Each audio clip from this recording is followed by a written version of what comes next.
Welcome back in our program Islam in the Contemporary World.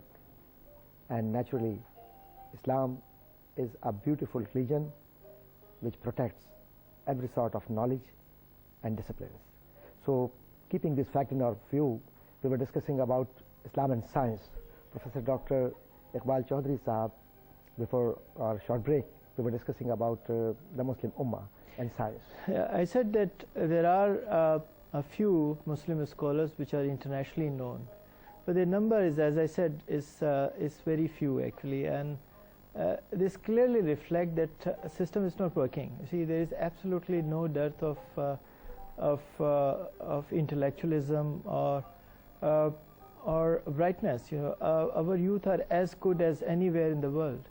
The only thing which is actually lacking is a proper structure, a proper environment to train them, appropriately give them education of world standard, provide them institutions of world standard, and they can do wonders. You know, I mean, I am a strong believer that if a proper conducive environment, a right structure is available in the Muslim world, if there are right policies in place, if there is a political will and political support, then there is a great potential of Muslims to contribute in science and technology.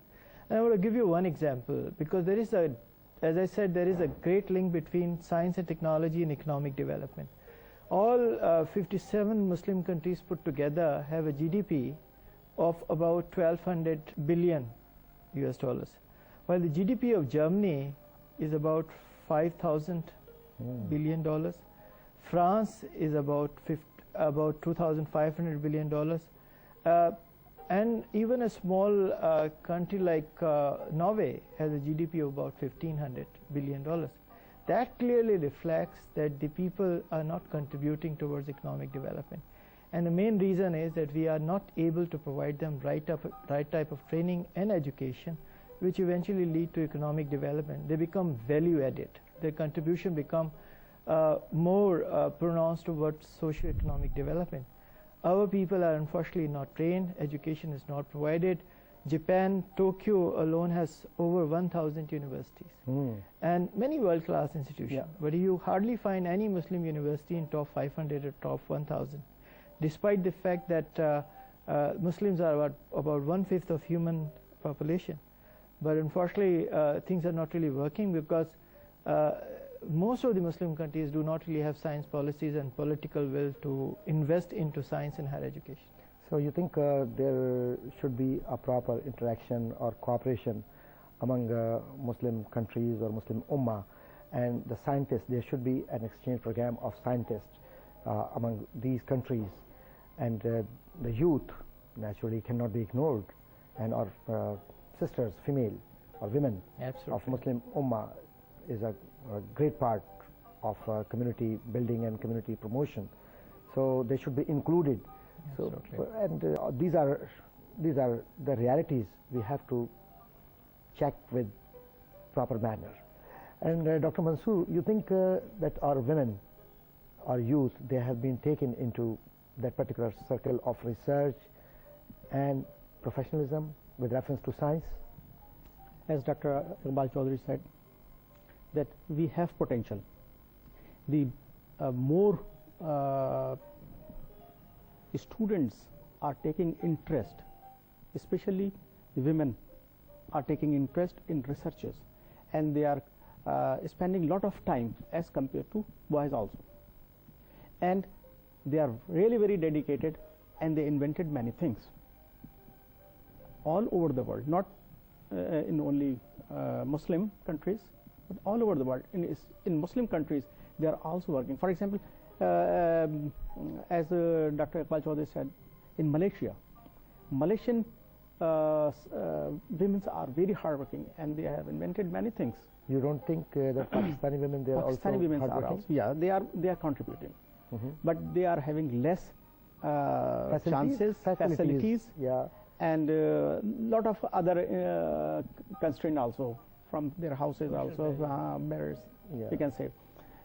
But if you look into the Muslim world, they have resources to generate economic and to develop their population or the students in the field of science. So you think positive use of internet can bring a change in developing countries? And yeah. Watching movies may be interesting for the youngsters, but those who are serious to see something better in the community, they should go for positive contribution. And this would be it's my opinion and my observation that mostly our youth, they don't know about the scholarship, guidance from the universities. They don't know how to interact with the corners, educational corners and supporters. Counseling, yeah. So we have totally forgotten educational psychology and educational counseling. While we see in the Western world, they have a system and they have developed. So for that, how do you see, how can we uplift the standard? That needs a change in the system of education. What kind of change?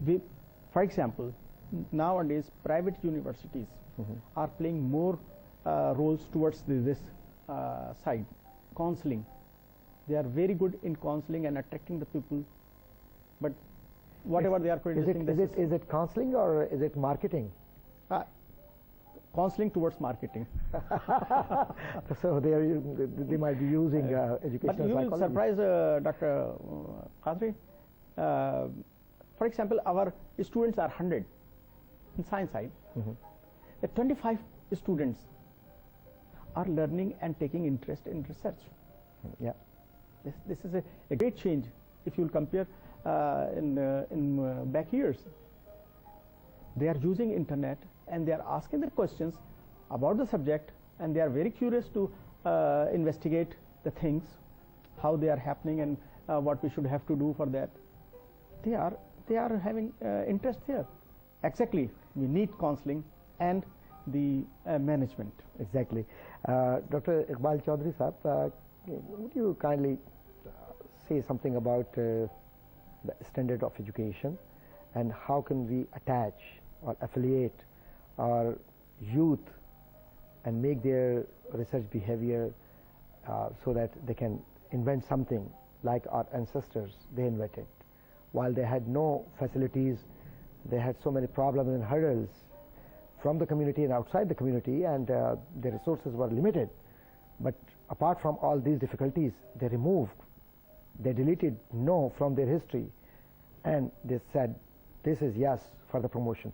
So how can we plan for future of Muslim Ummah with reference to science promotion or science and technology? I think we have to put together all of our eggs in one basket. We need to set the priorities.